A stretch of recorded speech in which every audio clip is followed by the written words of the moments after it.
E qual foi, bicho? Fala aí, Pablito. Porra, suave.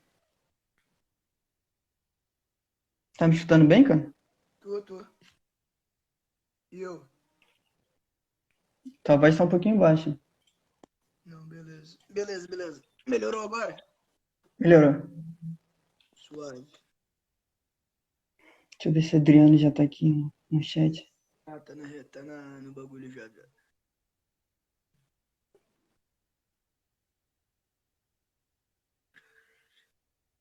Caralho, tem uma galera muito aleatória aqui, viado. Moleque da minha rua, galera do pagode, porra.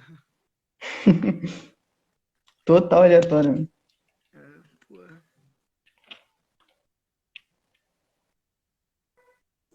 Acho que eu... Deixa eu ver aqui.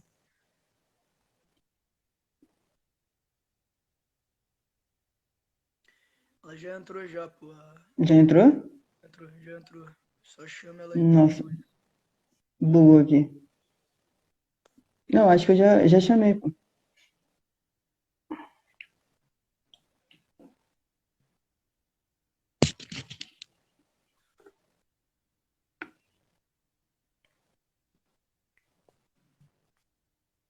Aí, ela falou que tá aí, ó. Só chamar, pô. Chama pro bagulho aí, pô. Não, então, é só ela... Só ela aceitar Ô, lá. Eu acho Adriana, que eu já acho que enviei você tem aqui. que aceitar, cara. Acho que a gente já te chamou já. Deixa eu ver se agora vai.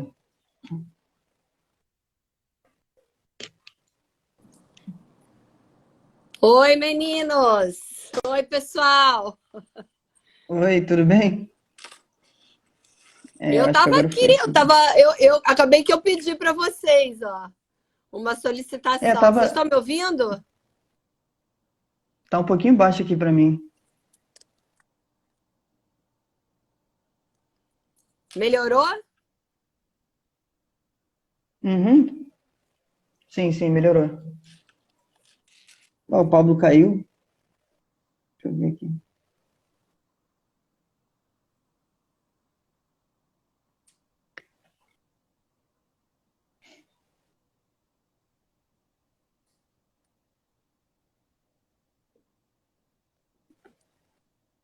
Ah, tá, ele tá voltando já. Só um minuto, Adriana, rapidinho. Não, por mim tudo bem.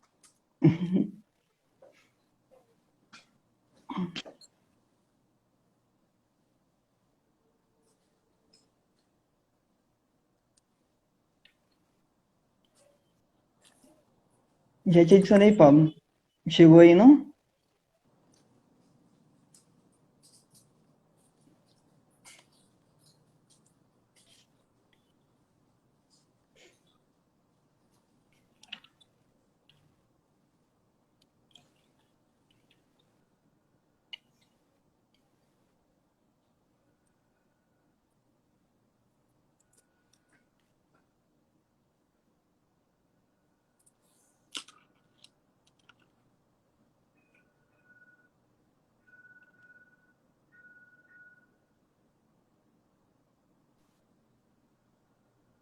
Aí, Ah, agora agora foi. foi. Agora foi. Então, vamos iniciar? Podemos iniciar, Adriana? Por mim, tô aqui a postos, só esperando vocês. Tudo ok, Pablo? Tranquilo. E contigo, Johnny.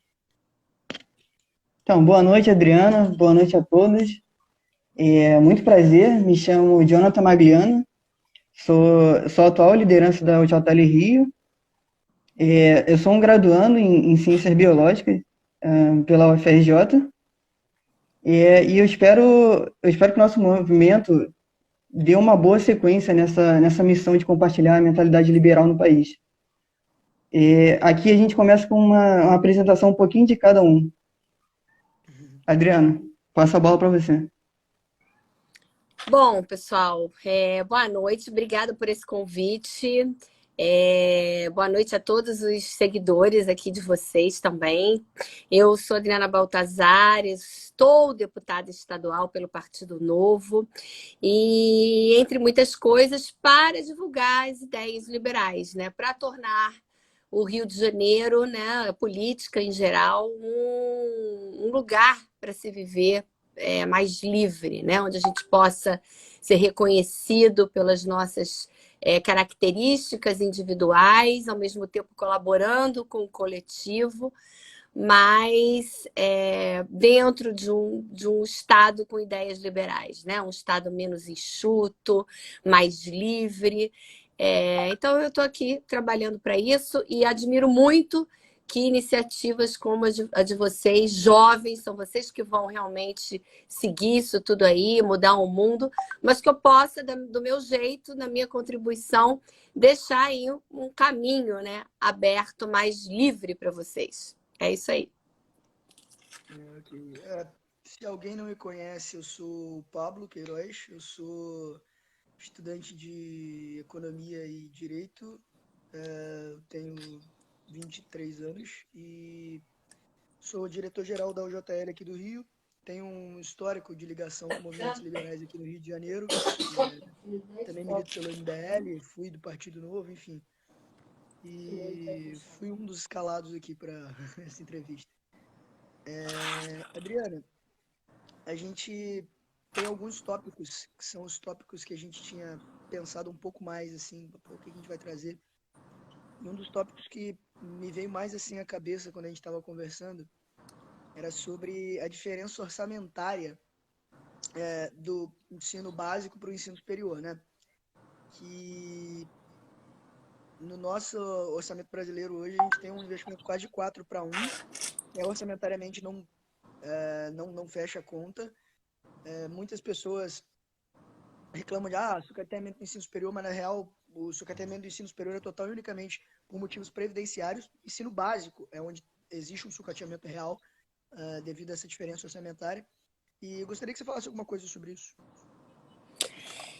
Vamos lá. Nos últimos anos, né, a gente teve um investimento aí muito grande na educação superior, isso ficou bem nítido. Não que a gente concorde com aonde, como, da forma que foi investido, houve esse investimento, e a gente fica pensando, né, de que adianta. Lógico que todo investimento em educação é sempre válido, mas a gente fica meio que estranhando essa total dedicação e próprio investimento mesmo no ensino superior, que é onde, de verdade, você tem aí voto, né? Eu só posso pensar por esse lado, porque, na verdade, o que vai levar jovens, né, a terem uma educação superior de qualidade é exatamente o ensino básico. É um ensino, e aí eu estou falando mesmo de pequenininho, né? Desde muito cedo, quando se entra na escola, desenvolver habilidades. Então, eu acho uma discrepância isso, né? Esse investimento tão alto lá no futuro, quando o que você tem que dar é a oportunidade de largada, né? Então, essa educação básica a que é a fundamental e aonde tem que estar realmente a preocupação, o investimento, o cuidado.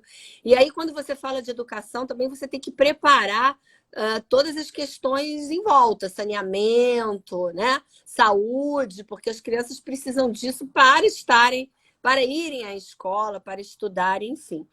E por outro lado, quer dizer, em paralelo também, a preocupação com toda uma reformulação de uma grade curricular, de maneiras de dar aula, né? Eu acho que isso tudo precisa ser repensado em termos de educação, com o uso da tecnologia, incluir a educação financeira. Agora a gente tem aí novos modos, novas moedas, novas formas de capitalização, de investimento. Isso tudo precisa ser, claro, que dependendo da idade, de acordo com a idade, mas dado desde muito cedo, né? Noções de cidadania, o respeito à nossa sociedade cada vez mais diversa. Isso precisa ser muito, muito elaborado na cabeça das crianças. Enfim, eu acho que para que para que lá no futuro, né? Lá na educação superior, realmente os jovens participem da construção de um novo futuro, mesmo de uma sociedade mais livre, é preciso esse investimento na base, que foi aonde todos os países desenvolvidos, sobretudo aqueles que se tornaram desenvolvidos mais tardiamente, né, foi aonde houve um investimento sério na educação de base, um investimento de toda a sociedade, né? Então, isso é o que eu penso sobre educação, sobre essa discrepância aí, onde realmente um investimento maior tem que estar na educação de base. Você não acha que isso também é uma consequência até da formulação como é hoje formulado o Pacto Federativo, que acaba que a autonomia dos estados ela é em boa parte minada, especialmente para estados como o Rio de Janeiro, que é muito prejudicado no pacto, e isso acaba que atrapalha esse tipo de formulação. E para nós, que estamos aqui militando no movimento estudantil liberal, esses impactos são sentidos mais diretamente? Eu acho que sem dúvida interfere, como interfere em vários outros assuntos, que a gente fica sem autonomia, tendo que pedir, pelo amor de Deus, as coisas, né, para o governo federal, quando, na verdade, a gente que está produzindo, a gente que está aqui arrecadando esses impostos e pagando esses impostos, né? Mas eu acho que falta também, mesmo com essa dificuldade, com essa questão que você muito bem abordou, eu acho que falta vontade política e falta um plano para educar para tudo, né? Porque tudo que a gente vai falar aqui para educação meio que serve para todas esses serviços básicos que o governo deveria prestar, mas, sobretudo, para a educação, deveria ter um plano de Estado, sabe? Um plano realmente envolvendo toda a sociedade e todas as camadas, né? Municipal, estadual, e que perdure, que não seja uma política de governo, que seja uma política para o país, para o Estado, duradoura, né? Independentemente de quem chegue para ocupar o poder. Então, eu acho que o Pacto Federativo atrapalha, mas eu acho que falta também vontade política de acertar nesse sentido. Perfeito, perfeito. Falou alguma coisa, Jonathan? Não, excelente. Não tem nada a acrescentar nesse tópico, não. Eu acho que os pontos que vocês levantaram, vocês têm bastante razão. Um outro ponto aqui que eu marquei seria um pouco fora, né? É a questão da adaptação educacional. Nesses tempos de pandemia, muitos dos estudantes e professores também tiveram que ser praticamente forçados a se adaptarem com as tecnologias em geral e atuais. Você acha que dentro disso essas novas dinâmicas vão se perpetuar e o tradicional vai ser meio que engolido? Bom, eu acho o seguinte, primeiro, quando aconteceu a pandemia, a gente percebeu o quão a gente estava atrasado, né, nessa questão da tecnologia, de novas formas de dar aula, porque não é só a pandemia, não é só pela pandemia, por essa questão epidêmica que a gente teve agora, isso já deveria estar sendo incluído nas políticas públicas, na educação, porque é uma tendência. O jovem hoje, mesmo os jovens de baixa renda, por mais simples que seja, eles estão vivendo num outro mundo que a educação não está acompanhando, né? Os professores, as escolas, o programa para a educação não está acompanhando a evolução tecnológica que a gente vive. Então, quando aconteceu realmente uma necessidade, né? E isso eu falo aqui para o pessoal de mais vulnerável, de baixa renda, mas a classe média, os professores de escolas particulares também sofreram muito com a falta que houve de investimento nesse sentido anteriormente. Então, essa é uma questão que ficou nítida, o quão a gente tem que se preocupar com isso agora. Agora, eu não acho que isso vá ser engolido nem que deva ser engolido, né?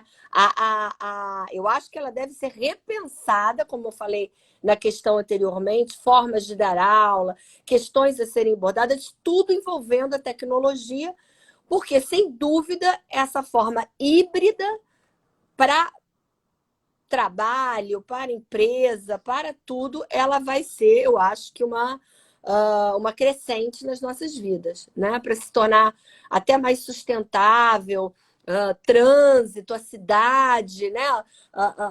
Toda uma questão em volta, eu acho que isso precisa ser totalmente repensado e não acho que vai ser engolido nem que deva ser engolido, sobretudo nas idades mais menorzinhas, né? Nas idades ainda de crianças e os pequenos, eu acho que é muito importante a convivência com os amigos, é ali que também você aprende a dividir, a compartilhar, a viver, né, nas diferenças de cada um.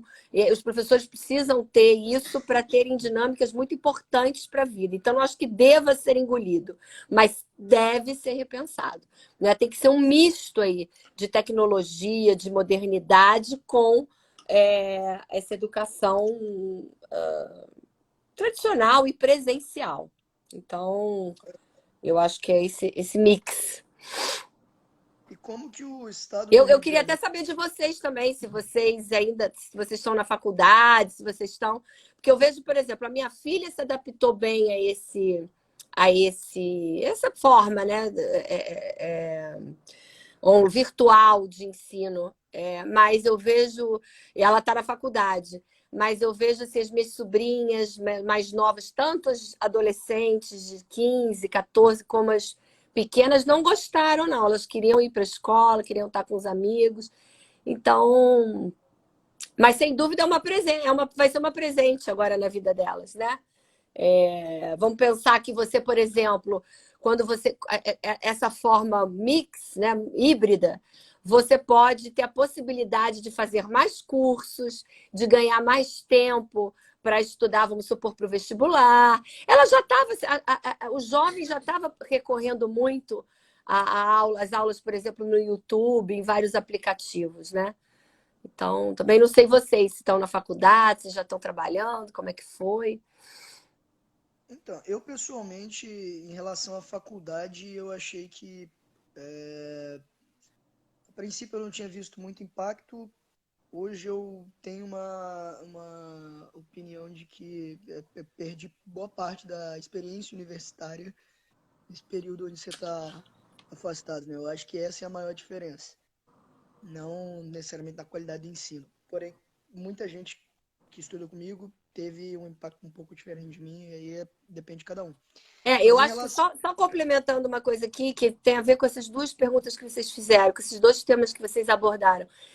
Eu estou falando muito pela veia dos alunos, mas os professores também vão ter que se adaptar. Eu acho que deveria ter um investimento, como as escolas particulares sentiram, né? E providenciaram rapidamente isso. As públicas também precisam ter um investimento no treinamento, na capacitação desses professores para estarem ali mais à frente do tempo, né? Mas mais correndo junto com os jovens, com as crianças que estão muito à frente. E isso eu falo até de novo das pessoas de baixa renda que também estão muito tecnológicas, né? Ainda com as dificuldades financeiras, e o país precisa acompanhar também, porque a gente precisa ter rede, né, pessoal? A gente precisa ter rede, a gente precisa ter rede para educação, a gente precisa ter rede para o turismo. Então, o governo tem que correr atrás disso também.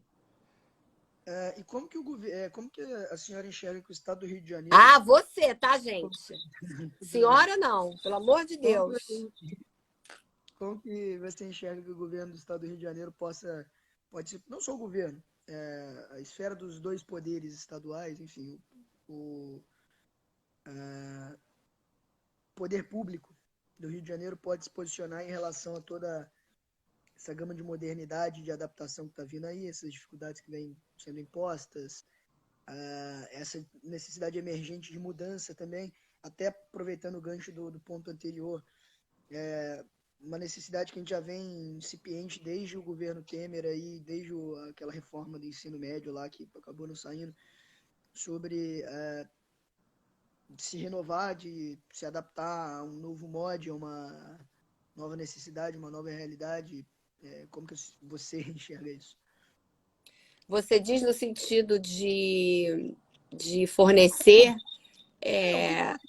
O poder público pode se posicionar em relação a isso, tanto no curto, no médio e no longo prazo. Eu acho que é vontade política de investir nisso, você sabe? De criar um programa moderno, atual, que contemple os alunos, que contemple essas matérias todas muito vivas hoje na sociedade, que é a educação de empreendedorismo, preparar os jovens para serem empreendedores. A gente, no Rio de Janeiro, tem uma cultura muito de depender do poder público, do Estado, de ser funcionário público. Eu acho que a gente precisa aproveitar a nossa veia criativa que o carioca tem, que o brasileiro tem, para investir nessa educação empreendedora, investir em profissionais, né, de ponta, para acompanhar esse progresso. A gente aqui está muito atrasado em termos de mão de obra qualificada para as novas tecnologias. Então, a escola, desde cedo, precisa estar voltado para isso. E quando eu falo isso, não é dar uma aulinha de informática básica que ensina programas que já passaram, que não são mais usados, que não servem para nada, né? É colocar o jovem, a criança, desde cedo, pronta para depois ser absorvida pelo mercado, pela demanda que a sociedade tem de mão de obra qualificada, de tecnologia, enfim. O papel do governo é fornecer o máximo possível, não atrapalhar, em primeiro lugar, e criar uma política e seguir essa política e ter uma política plena, perpétua, de Estado, de governo, e não, desculpa, de Estado e não de governo momentâneo, que aí chega o outro e não segue, né? Precisa ser feito um plano fechado com todos os partidos, fechado com a sociedade e ser seguido independentemente de eleição, aí chega, muda secretário, muda tudo. Então, eu acho que tudo se resume nessa vontade de pensar a educação como uma peça fundamental para as mudanças, para o progresso. Enfim, então a gente precisa de um salto para o futuro.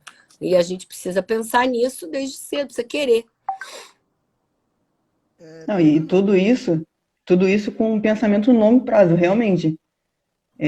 Os atuais, sei lá, os atuais políticos, uma boa parte pensa muito a curto prazo, só pensa na gestão dele, não pensa Exatamente, nas você próximas vê. gerações. Exatamente, vocês veem. Eu acabei de assumir, né? Assumi em janeiro meu mandato. Aí, por exemplo, um tema que me é muito caro, que é o turismo e tal. Poxa, eu fui, tive reunião com o secretário, ele está desenvolvendo um programa de unificar os principais pontos do estado todo, lá, lá, lá, lá, lá, lá, lá, lá. Quase que esse secretário foi trocado. E aí desanda tudo. E as nossas políticas públicas, elas não podem ser mais de um governo momentâneo. Elas têm que ser para longo prazo. E todos têm que seguir aquilo, e a sociedade tem que cobrar isso. Então, esse é o grande mal aqui que eu vejo em relação a todas as políticas públicas, é continuidade, é vontade de cumprir a gestão dessas políticas, independentemente de quem assume o governo. E qual modo político a gente pode tomar para que essas políticas que hoje são perenes de governo passem a se tornar políticas de Estado? Isso é, como nós, como sociedade, nós aqui como jovens, movimento liberal organizado, algo do gênero, conseguimos fazer politicamente para que se torne compenetrante a ideia de política de Estado, em vez de política de governo. Isso que é mais ou menos isso que você está fazendo, que vocês estão fazendo com esse movimento, com essa página, alertar os jovens, a sociedade, ela precisa entender que ela é parte na mudança, né? Ela é a coautora das mudanças. Então, se você começar desde do básico, né?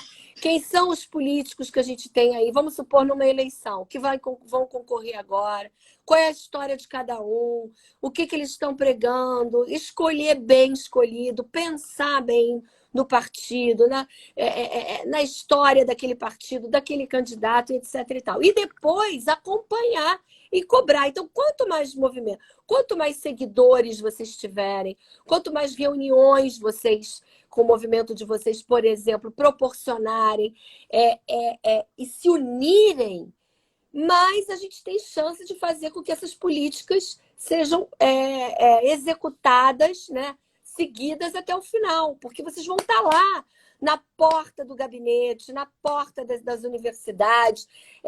Não existe prosseguimento das ações sem cobrança. E eu bato muito nessa tecla. Nós, cidadãos, somos financiadores dessas políticas, né? Como é que você investe em educação? Com o dinheiro do contribuinte. Então, a gente tem que cobrar, como a gente cobraria qualquer outra coisa que a gente tivesse investido algum dinheiro, né? Então, é isso. Eu acho que é com a participação da sociedade, é com movimentos como os de vocês. Então, se um governador, se um prefeito, se um deputado tem lá um plano, por que não está colocando em ordem? Tem que ser cobrador, tem que ser coautor e até propor também, né? Não é só cobrar e reclamar, mas ser propositivo. Então, por isso que eu elogio muito, eu valorizo muito atitudes como a que vocês estão tendo agora. Vamos chamar os deputados que a gente não concorda também, vamos questionar, sabe? Porque só assim eles vão ver que vão perder muito se não cumprir com o que foi prometido, se não tiver pelo menos um interesse, uma mobilização deles no sentido que foi combinado, né? Entendi. Não, perfeito. E aproveitando um gancho, gostei muito de uma frase que a senhora falou aí, que você falou aí, que foi o jovem empreendedor, educação empreendedora, inovação e tal. Diante disso aí tem um ponto que é muito mencionado. A gente é um movimento estudantil, né? Primordialmente um movimento estudantil, ao JL.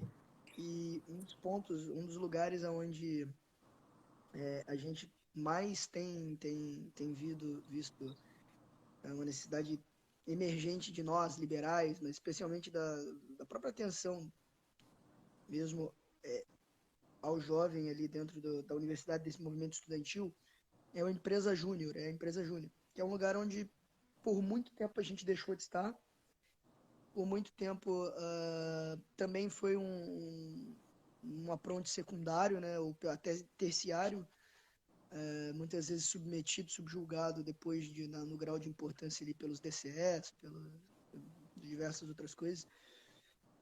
E, enfim, que é uma coisa muito cara ao jovem, muito necessário ali na empresa júnior, muitas vezes, a depender do modelo de empresa júnior. O jovem sai de lá empreendedor, às vezes ele, consegue primeiro emprego, etc., entre várias outras coisas aí. Gostaria que se a senhora poderia falar alguma coisa sobre empresa júnior, etc., algo do gênero?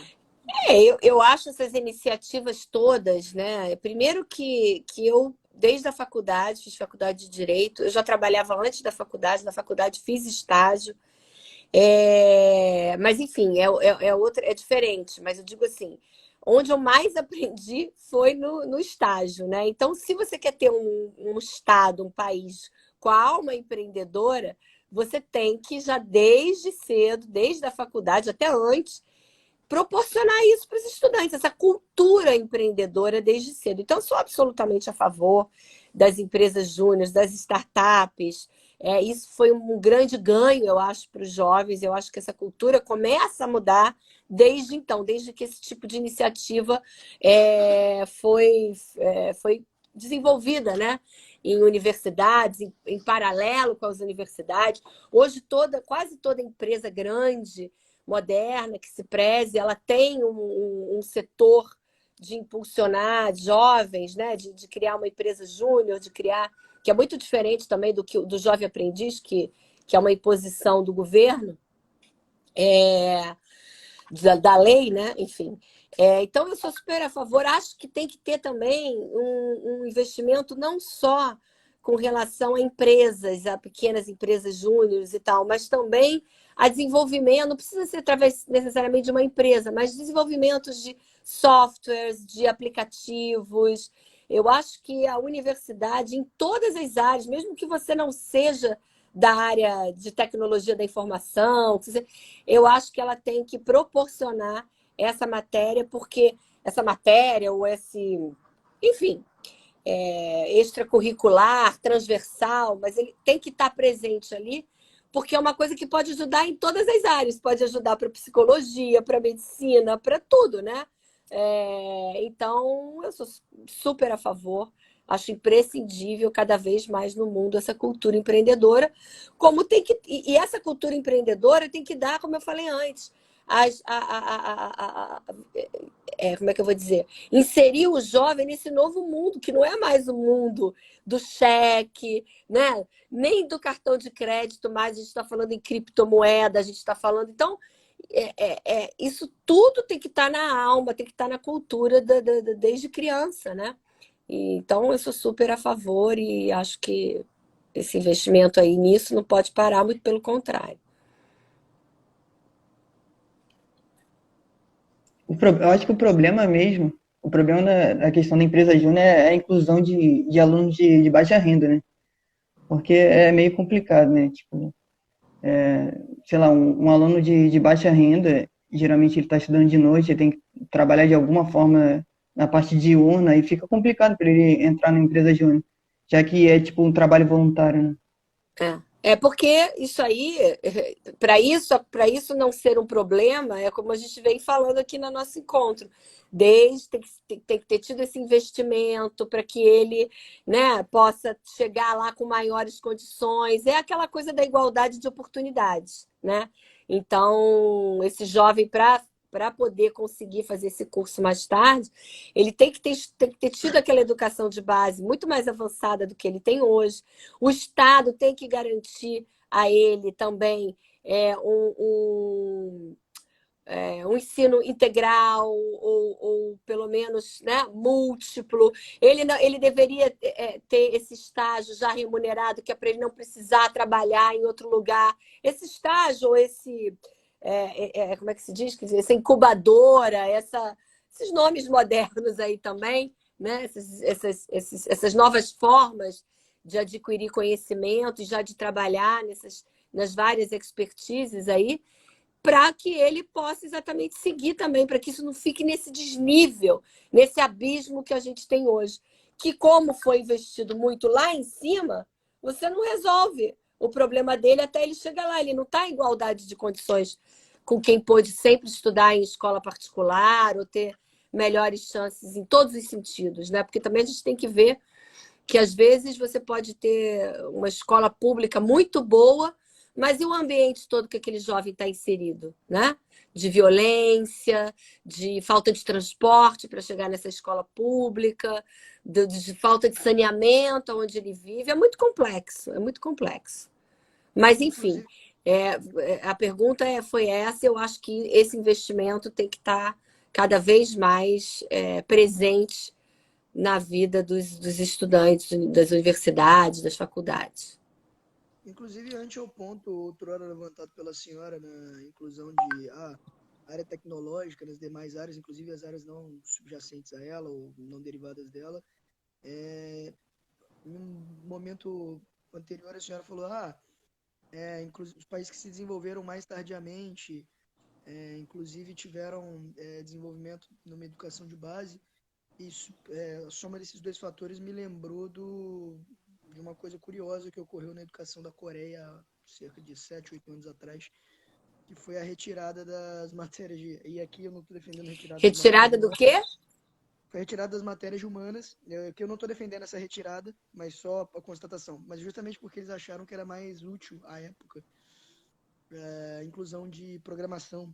Enfim, não digo que tem que se retirar, mas é questão só de que programação se tornou uma coisa tão relevante no mundo, a ponto de que hoje em boa parte da grade dos países que se desenvolveram mais tardiamente, ali, os tigres asiáticos, a própria Austrália, se tem como matéria fundamental, matéria elementar, né? E pegando o ponto do que a senhora falou ali de necessitar desde educação básica, de que estuda essa mentalidade empreendedora só vai se desenvolver a partir de uma educação básica bem embasada, me lembrou esse exemplo. Assim, sem dúvida que o investimento da Coreia foi fundamental para toda a potência que ela veio se tornar depois, né? Eles fizeram um plano de 10 anos de investimento no PIB em educação. E foi o que eu falei, foi um pacto do governo com a sociedade civil, enfim, foi um plano muito bem estruturado. E continha, assim, uma valorização das ciências exatas, né? Foi um plano deles, com o qual eu não concordo, eu acho que esse investimento tem que ser geral, mas talvez no primeiro momento eles tenham optado por priorizar isso, né, numa contabilidade deles, mas sem dúvida esses jovens estão chegando no mercado de trabalho, na demanda, mais preparados, né? E houve um salto de qualidade lá, como houve em outros lugares também, que eu não sei se adotaram essa estratégia especificamente com relação às ciências exatas, mas investiram em educação como um plano de Estado demorado e muito bem executado a longo prazo, como Singapura, por exemplo, né? Agora, você tem, por exemplo, a Finlândia, tem outro lugar que está me faltando agora também. Você tem lugares onde é o contrário, há uma valorização muito grande também da área humana, e o IDH e tudo é altíssimo. Então, e o país tem teve ou tem constantemente uma qualidade muito grande de educação e desenvolvimento econômico em geral. Então, não é uma regra que o investimento nisso é fundamental, né? Porque a gente tem exemplos diversos, mas o problema, o importante é investir, sabe, gente? Eu acho que o importante é investir, é ter essa preocupação muito séria, e é o que eu falei, vocês jovens têm que cobrar isso, né? Acho que a Finlândia é um exemplo difícil de se mensurar em qualquer tipo de coisa, porque lá não é nem que o IDH é alto porque a educação é boa. A educação é boa porque o IDH é alto. Pois é. Mais ou menos. Mas eu quis dizer que a educação. Com certeza. Mas eu quis dizer que, no sentido de que a área humana é ao contrário, é muito mais valorizada, e a gente está falando de um país desenvolvido, um país que está, né? Como outros também, Dinamarca também, eu sei que Os não é. países nórdicos, né? Os países Eu também nórdicos, de sei modo geral. que valoriza muito a área humana. Ai, gente, tem um também que é muito forte em educação e é muito forte nessa área também. Mas, enfim, daqui a pouco eu lembro.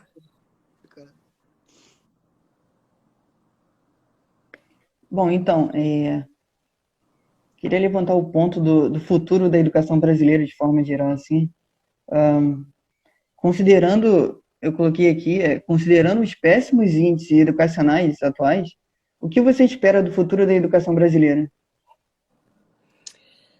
Gente, eu espero que mais jovens como vocês surjam, que a sociedade se una para que a gente possa, de fato, cobrar mais escola, mais saneamento, mais investimento nessa área, porque já está provado, né, que ela é a grande mola mestre de um país desenvolvido, de um país sustentável. Então, eu espero que a gente possa ter, nos próximos governantes, esse comprometimento junto com a sociedade por esse investimento, por essa preocupação com a educação, com escola para todos, né? Para a gente dar um salto para o futuro. Então, a gente não pode também ficar a todo momento Ai, como é que eu vou suprir o que já passou, esse déficit que a gente teve na educação, como que eu vou melhorar todas as lojas. A gente tem que pensar para frente, usar os jovens, né, os ideatões, usar os jovens para acharem soluções, buscarem soluções para que a gente dê esse salto. Incluir, né, vocês que ainda estão com a cabeça muito fresca, que ainda estão cheios de esperança para dar esse salto que a gente precisa. A gente precisa pensar moderno, precisa pensar um pouco fora da caixa, sabe? Cada lugar também tem as suas especificidades. Então, vamos supor que a gente tem uma região muito industrial, como que a gente envolve os jovens desde cedo naquela situação, né? Para a gente também ter um jovem que não se frustre nas suas expectativas, né?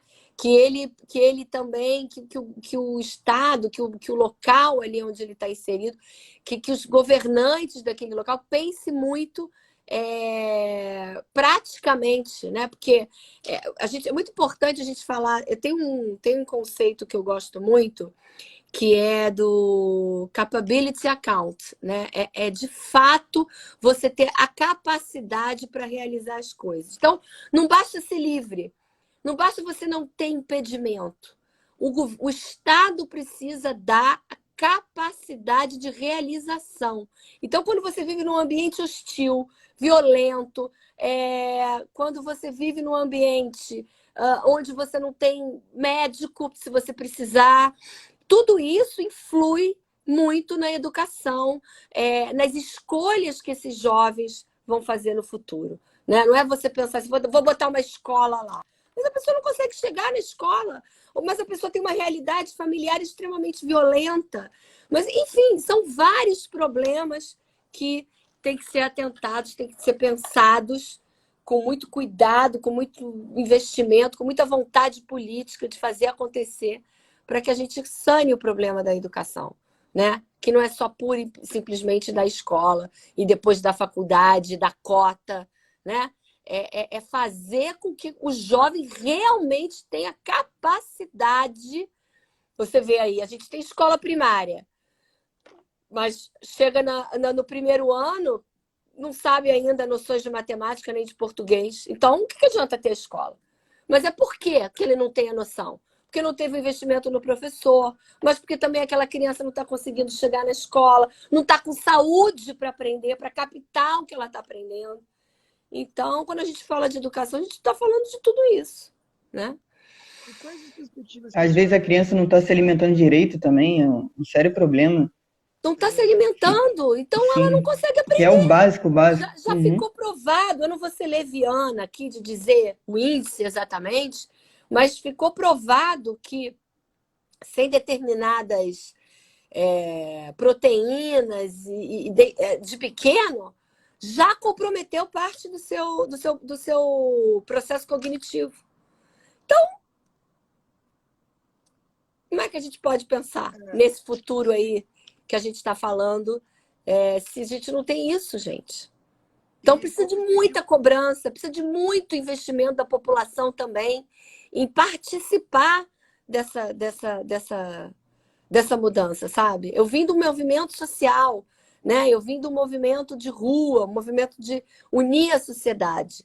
Porque eu acredito que sem isso não tem futuro, não tem mudança, né? Então, E quais as perspectivas da senhora para esse mod educacional que está vindo aí, esse futuro que a gente tem esperado, olhando que após a pandemia que a gente teve aqui, segundo os dados do World Bank, as crianças brasileiras, em média, estão chegando a ficar vão perder mais ou menos 2 ou 3 anos do ensino. Quanto mais para baixo, na educação, mais foi afetado. esse ano, mais isso teve causalidade, teve influência, enfim. Então, eu batalhei muito para que as escolas voltassem, né? Quando estava fechado, quando atividades foram consideradas essenciais, eu fui lá e batalhei, criei um projeto de lei, me uni à sociedade civil, às mães, diretoras de escola que estavam pleiteando isso, porque é onde tem atividade essencial, a educação tem que estar entre essas atividades, né? A escola tem que ser a última a fechar e a primeira a abrir. Até porque se você tem atividade essencial, que vai desde o médico até o atendente da farmácia, onde vão ficar os filhos dessas pessoas? Né? Mesmo na classe média foi muito difícil. Imagina nas classes mais vulneráveis. Então, eu sou uma pessoa que sou otimista. Então, como eu vi muitos movimentos correrem atrás, se eles continuarem correndo atrás da educação como um todo, como eles correram atrás agora para essas escolas abrirem, enfim, eu acredito que a gente tem grandes chances de fazer uma virada aí, né? Mudar de patamar, pelo menos. Dar um salto, um pequeno salto. Mas só com a participação de todos. Porque o político, os gestores públicos, infelizmente, né, por eles só, eles tendem a serem mais egoístas, a pensarem nos seus projetos de poder, nos seus projetos políticos ou pessoais, e esquecer um pouco esse comprometimento. Mas por que também não tem ali a sociedade fazendo um embate com eles, ou proposições a todo momento? Então, temos que participar dos conselhos de educação, saber quem está coordenando, né? Há pouco tempo teve aí uma mudança no conselho e eu vi muita gente que nem sabia que isso existia. Então, é preciso... Porque também o colégio não diz, a universidade não diz. Então, por isso que eu falo, precisa ter toda uma revolução na grade de matérias, na grade curricular, para que as coisas sejam possíveis. Mas são A possíveis. gente precisa ocupar espaços, né? Isso aí com Exatamente, certeza. exatamente. Cadê? Por que não aconteceu? Sabe, Uhum. parar um pouco desses movimentos ideológicos que não levam a grande coisa e pensar nos movimentos práticos. Escuta aqui, eu quero a escola, eu quero a universidade, eu quero tecnologia, eu quero computador nessas escolas, eu quero tablet para esses jovens, eu quero rede, 5G, sabe? Eu quero, enfim. E tem que pensar nisso, porque é isso que é importante para o jovem, é para as crianças, para vocês. Não é ficar pensando se vai ensinar isso ou aquilo, se, entendeu? E temos que parar um pouco com essa ideologia demais e pensar no ensino, entendeu? Falta pragmatismo, né? Não, com certeza. Falta Exatamente, pragmatismo pragmatismo. e Fica mais muito blá, pensamentos blá. assim, em Eles soluções. adoram essa polarização. Quem não quer, quem não tem comprometimento com a educação, com as políticas públicas, eles adoram que fique se discutindo esse mando de coisa que se discute e não fique ali no pé deles cobrando a luz da faculdade, a luz da escola, entendeu? A escola está aberta, a rede, os professores bem pagos. Então, eles adoram essas outras coisas todas periféricas que se discute em vez do que é mais prático e importante. Então, é um conselho que eu dou a vocês. Criem jovens atentos e despertos e cobradores e coautores de projetos que tragam futuro para vocês, de fato, ao invés de muita ideologia, muita discussão que, a meu ver, ela é boa para um segundo momento. Ela é válida para um segundo momento. Segundo o momento em que vocês estiverem com o básico resolvido. Entendeu?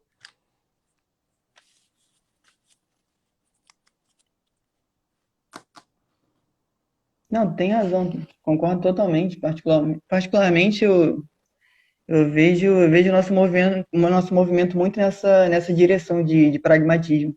Ao Pragmatismo. invés de ficar, total, ao invés de ficar só na questão da ideologia, né? Que muitas das vezes a gente roda, roda e não chega a lugar nenhum, né? Aí ninguém tem educação, nem quem concorda com a ideologia, nem quem não concorda, nem porque, né? Às vezes você não tem nem o campus da faculdade, você não tem nem a aula.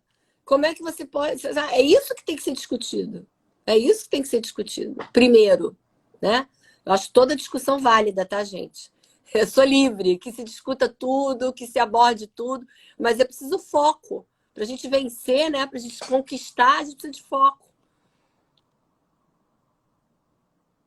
Não, com certeza. Tem algo a Então, é isso. acrescentar, Pablo? Não, não. Acho que o deputado já falou tudo. Contem comigo, gente. Meu gabinete está aqui aberto para ideias, para vocês desenvolverem, para eu levar as ideias adiante, para eu ser uma voz.